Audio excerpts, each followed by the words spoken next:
Bien, queridas hermanas, bienvenidos a nuestra conclusión. Hoy ya cerramos el libro de Jonás. Estamos en los últimos tres versículos de este libro, que es muy bonito y nos enseña muchísimo acerca de nuestra vida cristiana y acerca de la misión que Dios nos ha puesto a cada uno de nosotros.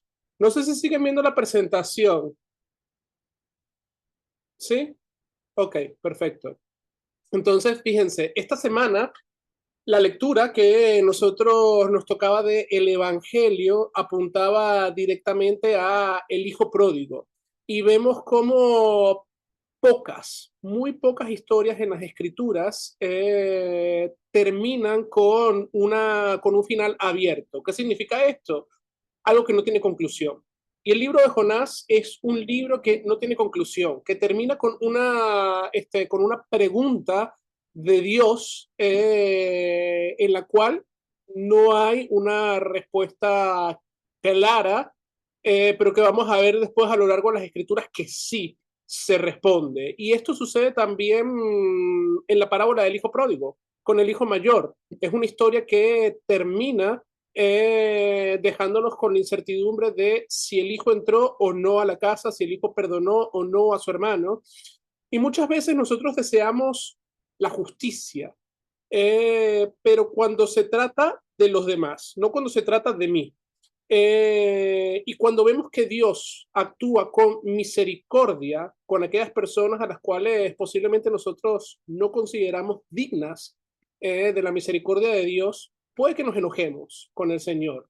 Y fíjense que Jonás es un claro ejemplo de esa actitud que a veces podemos mostrar y tener en cuanto a la misericordia y a la gracia de Dios para con otras personas. Y lo irónico aquí es que Jonás se siente a sí mismo como alguien superior cuando él mismo vivió la misericordia de Dios en sus momentos más indignos, cuando estaba en alta mar, huyendo del Señor. Vemos como Dios en su misericordia envió la ballena, lo protegió para después poder predicar su evangelio. Entonces, vamos a ver el día de hoy acerca de el corazón de Dios, pero antes de entrar en la lectura bíblica, vamos a orar. Amado Padre Celestial, gracias te damos por tu misericordia sobre cada uno de nosotros, tus hijos, nacidos del agua y del Espíritu. Te pedimos, Señor, que tú nos sigas ayudando, nos sigas fortaleciendo a cada uno de nosotros, sigas mostrando tu amor para que podamos confiar en ti y solo en ti, Señor, y confiar en tu santa y preciosa voluntad. Acompáñanos y cuídanos porque te lo pedimos en el nombre de tu Hijo, nuestro Señor. Amén. Bien, entonces el texto que nos corresponde para el día de hoy dice de la siguiente manera. Entonces dijo Dios a Jonás, ¿tanto te enojas por la calabacera? Y él respondió, mucho, me enojo hasta la muerte. Y dijo Jehová, ¿tuviste tu lástima de la calabacera, de la cual no trabajaste, ni tú la hiciste crecer, y en el espacio de una noche nació, y en el espacio de otra noche pereció? Y no tendré yo piedad de Nínive, aquella gran ciudad donde hay más de 120,000 personas que no saben discernir entre la mano derecha y la mano izquierda y muchos animales. Entonces, aquí vemos lo que vamos a estar estudiando el día de hoy, estos tres pequeños pero grandes versículos. Y fíjense que en el versículo 9 es la continuación de lo que ustedes estaban viendo la semana pasada, es la continuación de toda la historia de la calabacera que Dios hizo crecer. Y Jonás estaba resguardándose del sol, pero vino un gusano y dio a la calabacera y esta se empezó a podrir y murió. Y fíjense que Dios le hace una pregunta a Jonás y la respuesta de Jonás es indigna a su Señor. Dios le dice, ¿te enojas tanto? Y sí, me enojo hasta la muerte. Entonces Jonás, el profeta de Dios, vemos que él está enojado más allá de todo este tema de la calabacera. Él está enojado con Dios mismo. Él está enojado con Dios por su compasión. Y su enfado revela lo que hay en su corazón. Su corazón es duro o se ha endurecido al ver la misericordia de Dios. Él, fíjense cómo valora su propio confort a el de miles de personas, y por eso es que Dios le vamos a ver después, va a usar una pequeña parábola en estos 3 versículos para mostrarle a Jonás cuál es su misericordia. Entonces, la ley nos revela eso muchas veces a nosotros, que a veces nosotros, así también, no solamente Jonás, sino el hijo pródigo, el hijo pródigo, no, el hijo mayor, nos sentimos orgullosos, valoramos más a las personas o juzgamos a las personas de acuerdo a nuestros propios criterios, a lo que nosotros creemos que deben de ser y cómo deben actuar y cómo Dios debe actuar con las demás personas, y no nos alegramos de la gracia de Dios para con las demás personas. Lutero va a decir en su comentario de que Jonás es un profeta único en su clase. ¿Y por qué va a decir esto Lutero? Porque cuando Dios castiga al profeta, en vez de tener la misma actitud que él tuvo en la ballena, que era una actitud sumisa, humilde, de misericordia, orándole al Señor, pidiendo perdón, aquí más bien cambia a enojo y se enoja aún más con Dios cuando Dios empieza a mostrar aún más misericordia. Y esto demuestra también la actitud que a veces nosotros podemos tomar en ciertas circunstancias de nuestra vida. A veces solamente criticamos o solamente pensamos que, por ejemplo, los no creyentes son los que se molestan con Dios por en medio de las pruebas. Pero como cristianos, mis queridos hermanos, nosotros no estamos exentos a caer en esto de enojarnos, de molestarnos con Dios. Fíjense lo que dice la Escritura: quien se crea estar firme en la fe, cuídese de no caer. Es una gran advertencia esta última parte, la actitud del profeta para cada uno de nosotros. Y estas historias abiertas, no solamente en las Escrituras, en general, a mí, por ejemplo, me encantan porque uno puede adentrarse en esas historias. Y cuando digo adentrarse, por ejemplo, como ahorita hay muchas cuestiones de estas inmersivas en museos y todo lo demás, que uno puede ser parte de esa historia, uno tiene que aquí meterse en la historia de Jonás con los anteojos, como les hablaba, por ejemplo, el pastor Allison en otra de los estudios, con los anteojos de la fe, con los lentes de la fe. Uno no puede ponerse a inventar cualquier cosa ni especular qué fue lo que terminó de pasando en la historia del profeta Jonás, o qué fue lo que pasó con Jonás, no lo sabemos. Qué pasó con el profeta, si el profeta se arrepintió de su mala actitud o no. Podemos esperar que sí, que la palabra de Dios siguió haciendo efecto como hizo en el pasado con el profeta, pero uno se puede poner en los pies, en los zapatos del profeta y ver ¿qué haría yo en esa actitud? Y fíjense, por ejemplo, que aquí en esta pregunta que aparece aquí, tanto te enojas por la calabacera, es un eco a la misma pregunta que el mismo Dios dice en el versículo 4. ¿Te parece bien enojarte tanto?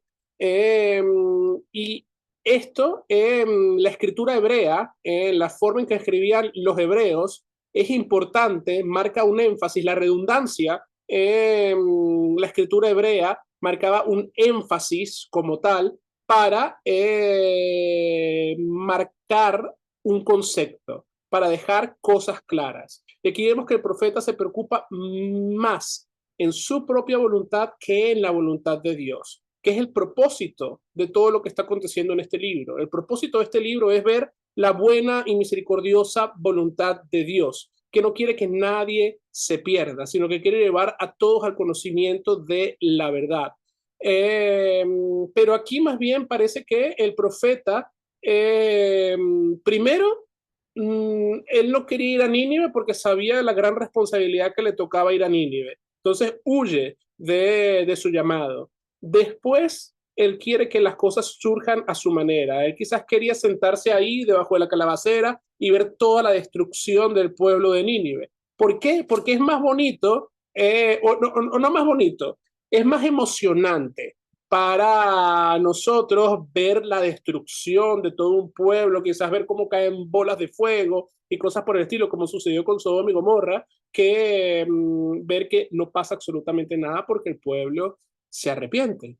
Entonces, el pecado, va a decir Lutero, da rienda suelta a otro pecado. Aquí el pecado de Jonás, de enojarse con Dios, va a dar rienda suelta a otro tipo de pecado y a otro tipo de pecado y a más pecado. Y cuando nos damos cuenta, se ha vuelto una bola de nieve que no se puede absolutamente parar. Entonces, tenemos que estar pendientes. Fíjense que las escrituras también nos dice, airaos, pero no pequéis, no dejéis que su enojo se ponga con el sol.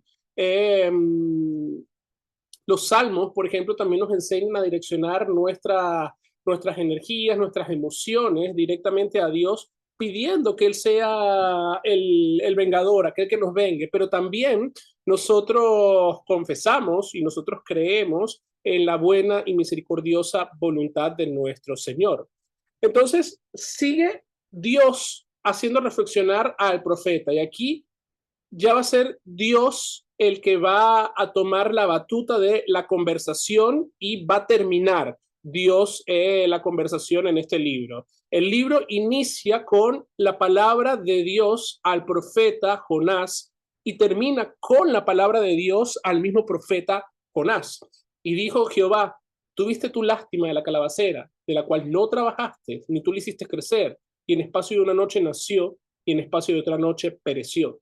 Dios usa esta planta como una parábola viva para el profeta, mostrándole que es algo efímero, algo pasajero, por lo que Jonás siente compasión. Si alguien siente compasión por algo que es tan pasajero, no va a tener compasión por aquellos que viven aún más, que son quizás más longevos y que también son parte de la creación de Dios. Esta planta es creación de Dios, pero también vamos a ver que los ninivitas son creación de Dios, la gente que vive ahí son creación de Dios, pero fíjense que muchas veces nosotros nos preocupamos más por cosas pasajeras, cosas que van y vienen, pero la salvación no es pasajera. La salvación es algo eterno. ¿Que podemos caer de la salvación? Sí, podemos caer de la salvación. Nosotros no confesamos salvo, siempre salvo. Nosotros podemos caer de la salvación cuando renegamos a nuestro Dios, cuando renegamos acerca de quién es el Espíritu Santo y de lo que Cristo ha hecho por cada uno de nosotros. Pero la salvación es algo eterno. La actitud del profeta desnuda por completo su corazón y nos muestra el gran ídolo que hay en su corazón, su propia voluntad. Y esto es algo que nosotros también, con lo cual nosotros tenemos que luchar, porque a veces nosotros, sin darnos cuenta, lo que estamos es siguiendo nuestra propia voluntad en vez de buscar y seguir la voluntad de Dios. Y quizás ustedes se puedan preguntar o alguna vez se han preguntado, ajá, pastor, pero ¿cuál es la voluntad de Dios para con cada uno de nosotros? ¿Cuál es la voluntad de Dios en mi vida? Y yo te voy a citar a Jesús, las palabras de Jesús. Jesús dijo, a Moisés y a los profetas tienen, escúchenlo.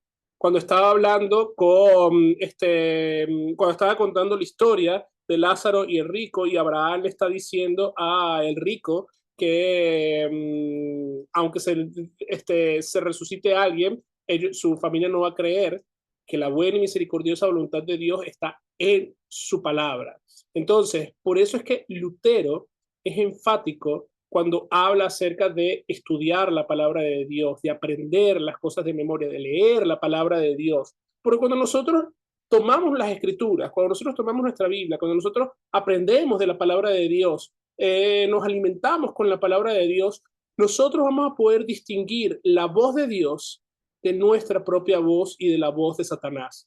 Entonces, Lutero recomienda aprender el catecismo menor de memoria, y esto es para todas las edades. Esto no son solamente para los niños.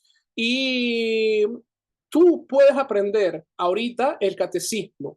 Ustedes quizás saben algunas partes del catecismo, otras quizás se han olvidado. Yo les invito a que lo repasen constantemente.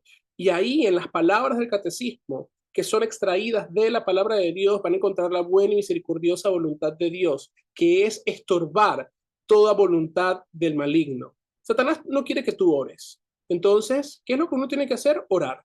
Satanás no quiere que tú leas la palabra de Dios. Entonces, ¿qué es lo que uno tiene que hacer? Leer la palabra de Dios. Satanás no quiere que tú tengas compasión para con tu hermano. Entonces, ¿qué tengo que hacer? Tener compasión para con mi hermano. Satanás no quiere que te congregues. ¿Qué es lo que debemos hacer? Congregarnos. Entonces, fíjense que aquí esta porción, Dios nos enseña acerca de lo que es el pecado. Y el pecado nos vuelve insensible a cada uno de nosotros. El pecado nos aleja constantemente de nuestro Dios, pero necesitamos volver a donde está nuestro Dios. Necesitamos volver a escuchar la historia de Jonás, el arrepentimiento de este pueblo y compadecernos de nuestros hermanos y orar por nuestros hermanos. Fíjense que aquí yo les puse el texto de Juan, de primera de Juan 4, del 7 al 21, que habla acerca de el amor, y el versículo clave es el versículo 20. Si tú dices que amas a Dios, a quien no ha visto, y aborreces a tu prójimo, a quien han visto, no estás mostrando ningún tipo de amor, ni amor a Dios, ni amor al prójimo. Entonces, el amor a Dios se demuestra también amando al prójimo como a uno mismo. La primera tabla de la ley va en consonancia con la segunda tabla de la ley, que es lo que nosotros hablamos, que si uno rompe uno de los mandamientos, rompe todos los demás mandamientos. Entonces, Lutero va a decir en su comentario de Jonás lo siguiente acerca de este versículo. Tienes lástima de la hiedra que ya se marchitó y tú con tu hermano no la proveíste. Y a pesar de que no la proveíste, estás indignado porque fue comida por el gusano. Yo soy Dios, el creador de Nínive, creador de los seres humanos, de los animales y de esta ciudad. No debo tener yo piedad, no debo tener paciencia y poder regocijarme por la salvación de ellos. Esta es una magnífica y dulcísima declaración de la majestad divina. Esta es una amplísima promesa de la incomprensible bondad de la misericordia de Dios. Pues Dios no desea la muerte de los pecadores, sino que desea inmensamente que el pecador se convierta y viva. Estas cosas nos encomiendan a la gracia de Dios, pues a Él le duele nuestra destrucción, nuestra ruina, y se regocija con nuestra salvación, así como podemos apreciar en la parábola del Hijo Pródigo en el Evangelio. Del mismo modo, aquí Jesús nos dice en Mateo 7:11, pues si vosotros, siendo malos, sabéis dar buenas dádivas a vuestros hijos, ¿cuánto más nuestro Padre que está en los cielos dará buenas cosas a los que les pidan?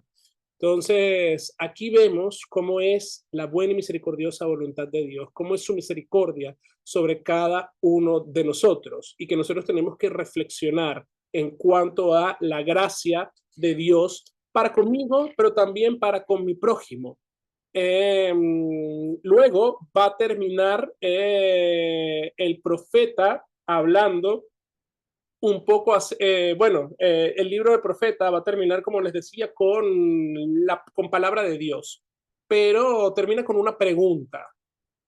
Ya después de Dios haber dado esta parábola, le pregunta a Jonás, ¿y no tendré yo piedad de Nínive, aquella gran ciudad donde hay más de 120,000 personas que no saben discernir entre su mano derecha y su mano izquierda y muchos animales?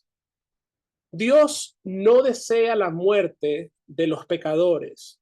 La paga del pecado es la muerte, más la dádiva de la vida es en Cristo Jesús nuestro Señor. Dios quiere que nosotros lleguemos al conocimiento de quién es Él y nos arrepintamos, cada uno de nosotros. Dios muestra compasión diaria y constantemente con cada uno de nosotros.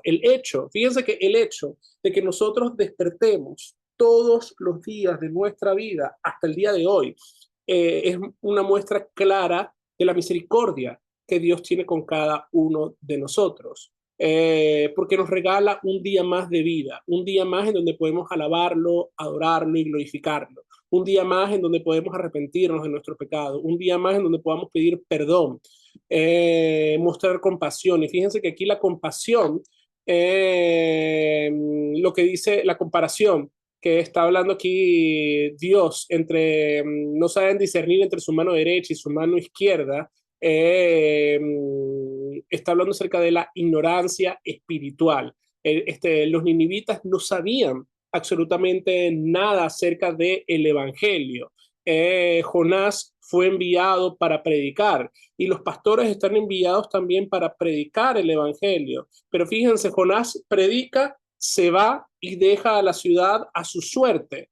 Y Dios envía pastores no para dejar a sus ovejas a la suerte de los lobos, no, sino al cuidado constante de los pastores. Y fíjense que el llamado al pueblo de Nínive era un llamado a dejar su mal camino, a convertirse al Señor. Eh, y hablamos que el mensaje profético de Jonás, fíjense, el mensaje profético de Jonás fue en el año 790 aproximadamente antes de Cristo.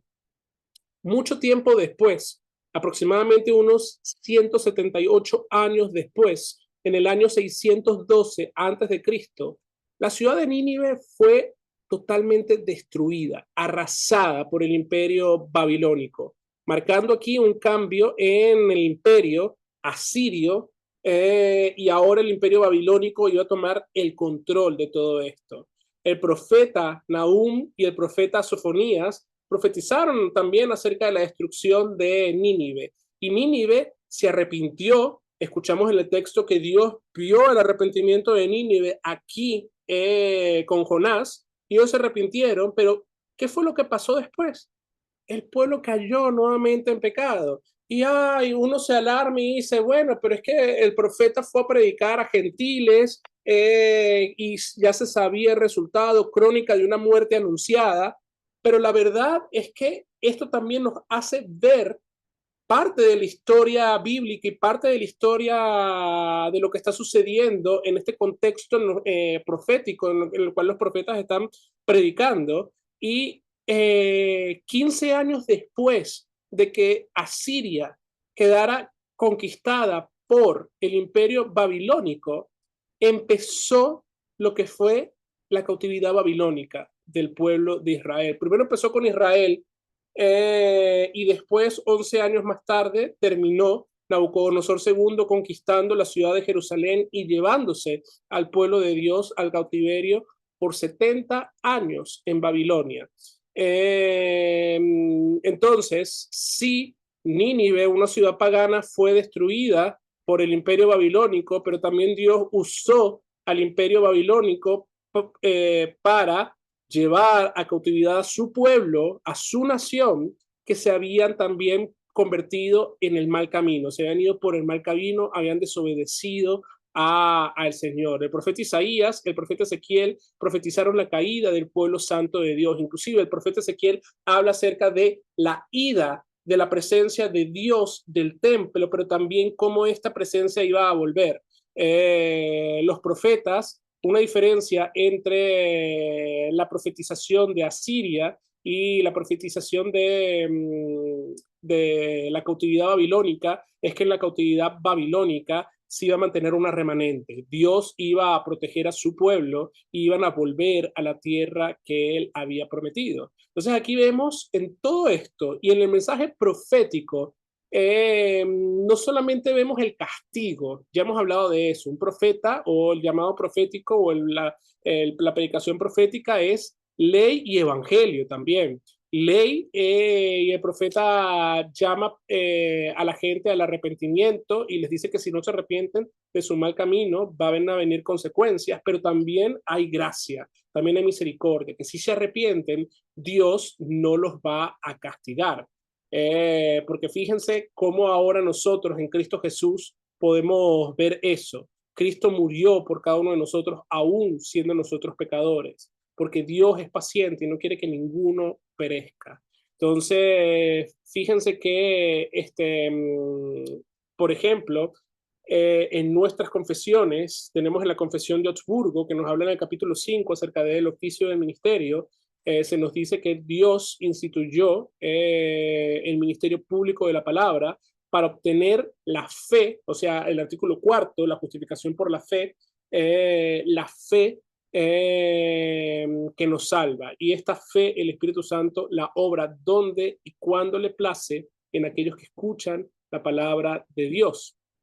También cuando nosotros estamos confesando el segundo artículo de la segunda petición, perdón, del Padre Nuestro, vénganos tu reino, nosotros confesamos y decimos que el reino de Dios viene a nosotros cuando su santa y preciosa palabra está en medio de cada uno de nosotros. Entonces, nuevamente, nosotros llegamos a conocer la piedad de Dios, nosotros llegamos a conocer la compasión de Dios, nosotros llegamos a conocer quién es Dios, y empezamos a discernir cuál es nuestra mano derecha y cuál es nuestra mano izquierda cuando estamos alrededor de su palabra.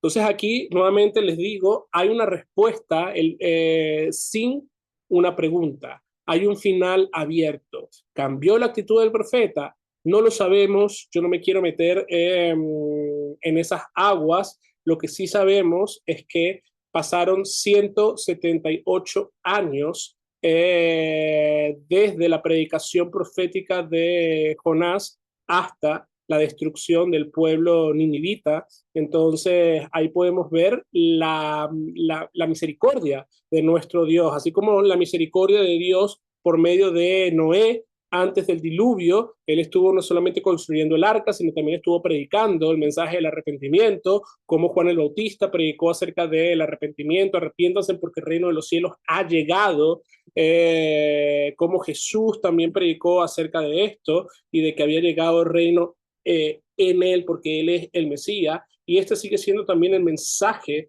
profético de la iglesia. La iglesia sigue predicando acerca del arrepentimiento y del perdón de los pecados para poder ser salvos, para que Dios nos abra el paraíso de par en par. Y Dios lo hace no por mi obra, sino por la obra de Cristo, porque también el arrepentimiento es una obra del Espíritu Santo en cada uno de nosotros, que lo obra por medio de la predicación de la palabra. Yo no puedo llegar a arrepentirme de mi pecado si yo no soy confrontado por la palabra de Dios en cuanto a ese pecado. Entonces, Lutero va a concluir en esto diciendo, este es un modismo de la lengua hebrea, hablando acerca de no saber discernir entre la mano derecha y la mano izquierda. Nosotros lo expresamos de una manera diferente, algo así como, sabes nada, ni esto ni lo otro. Lo expresamos así en el idioma alemán. Yo no sé hablar alemán, pero aquí hay una traducción en español. No conocen lo que es blanco ni lo que es negro. Esto significa que no conocen nada de cómo atender la salvación y no pueden distinguir entre la piedad y la impiedad, pues no poseen la palabra de Dios. Así que si ellos supieran tanto, mi querido Jonás, aquí va a estar hablando, ahora Lutero va a interpelar a Jonás y me encanta, dice, mi querido Jonás, tanto como tú sabes, quizás ellos serían mejores que tú, así como ya esto es un hecho, pues cuando ellos oyeron la predicación de Jonás, fueron inmediatamente convertidos y creyendo en la palabra, fueron conducidos al arrepentimiento. Mientras tanto, Jonás murmuraba y se encontraba indigno. Entonces, aquí vemos a veces también cómo puede ser nuestra actitud. A veces como cristianos nosotros podemos decir, bueno, yo tengo a Dios por la chiva, no pasa nada, murmuramos en contra de Dios, murmuramos en contra de nuestros hermanos. A veces el pueblo gentil puede mostrar más compasión y misericordia de Dios. Y aquí a mí me gusta este versículo bíblico cuando David es interpelado por Dios por el censo que hizo, y Dios le dice como que escoge cada uno de tus castigos, y David dice, prefiero caer bajo la mano de Dios que bajo las manos de los hombres, porque yo sé que en la mano de Dios tengo misericordia. Y Jonás es un claro ejemplo de alguien que hasta este punto no muestra misericordia para con sus hermanos. Y digo hasta este punto porque, como les dije, la historia queda abierta. Quizás cuando estemos en el cielo, ustedes le van a poder preguntar a Jonás, mira, ¿qué pasó? Cuéntanos, ¿qué pasó después de todo esto? Entonces, ya para ir concluyendo, hoy vamos a terminar un poco más temprano, pero ya para ir concluyendo, ¿quién es el verdadero protagonista en esta historia? Aunque el libro se llama Jonás, Jonás no es el protagonista de esta historia. Ni siquiera los ninivitas son los protagonistas de esta historia. El gran protagonista es Dios, el Señor, lleno de gracia y de compasión, que no quiere que muera el impío, sino que se convierta en viva y viva. Lutero va a decir, pues el mismo Cristo en el Evangelio aplica este ejemplo de Jonás sobre sí mismo. Nos indica que Jonás lo señala a él cuando dice en Mateo 12, la generación mala, adúltera, demanda una señal, pero no tendrá más señal que la del profeta Jonás, porque así como Jonás estuvo 3 días, etcétera, etcétera, etcétera.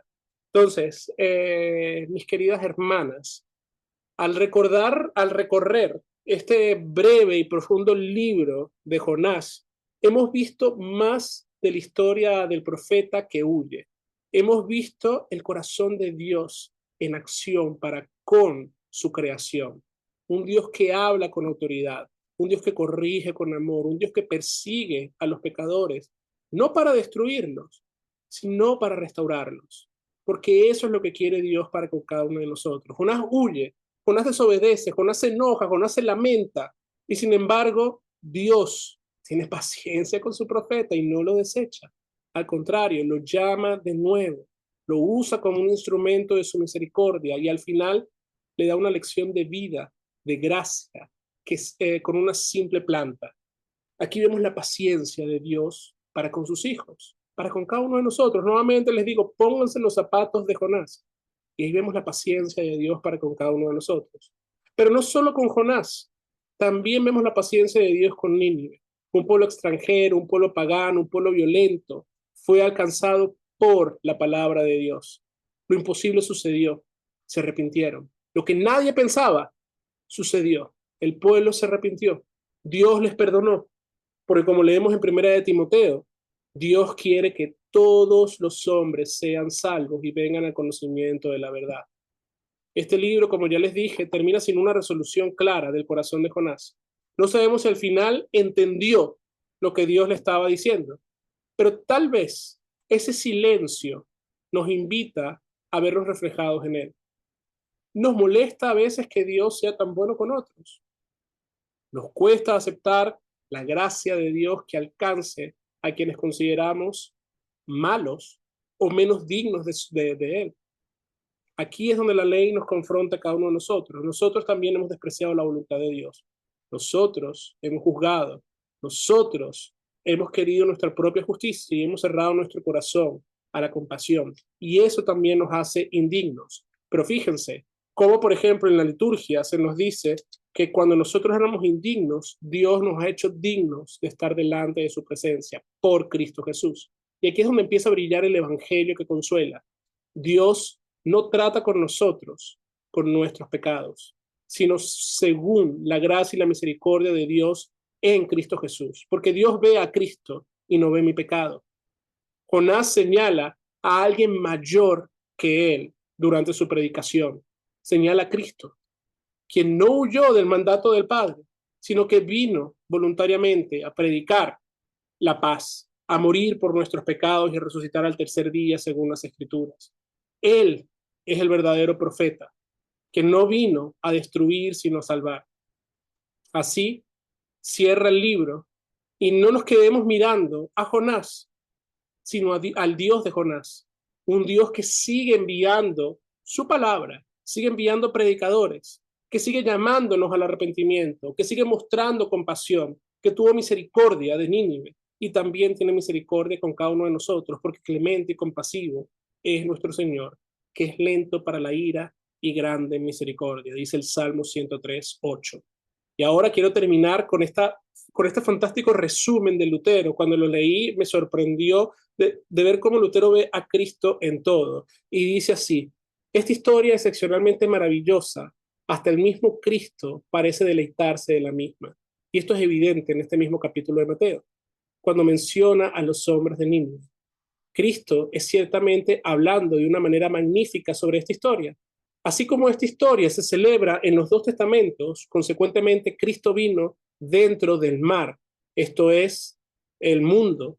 Y cuando vino al mundo, el mar se encontraba turbado por cuenta de él, ya que el Hijo de Dios fue recibido por algunos y no por otros. Él fue devorado por un gran pez, esto es por Satanás, el príncipe de este mundo.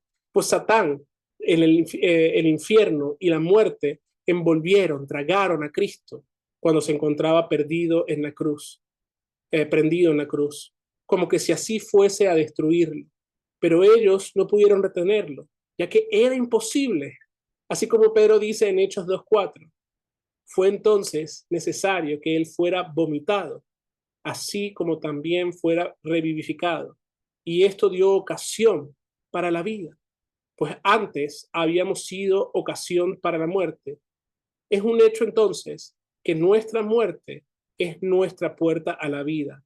La ignominia, o sea, la desgracia, es nuestra promoción a la gloria. La condena y el infierno son la puerta a la salvación. Y todo esto es por medio de Cristo, quien fue el inocente que no tuvo pecado y que fue a la cruz. A Cristo sea la alabanza y la gloria por siempre y para siempre. Amén. Entonces, mis queridas hermanas, de esta forma culminamos nuestro estudio del libro del profeta Jonás, hablando un poco acerca del corazón de Dios. Voy a pausar aquí la grabación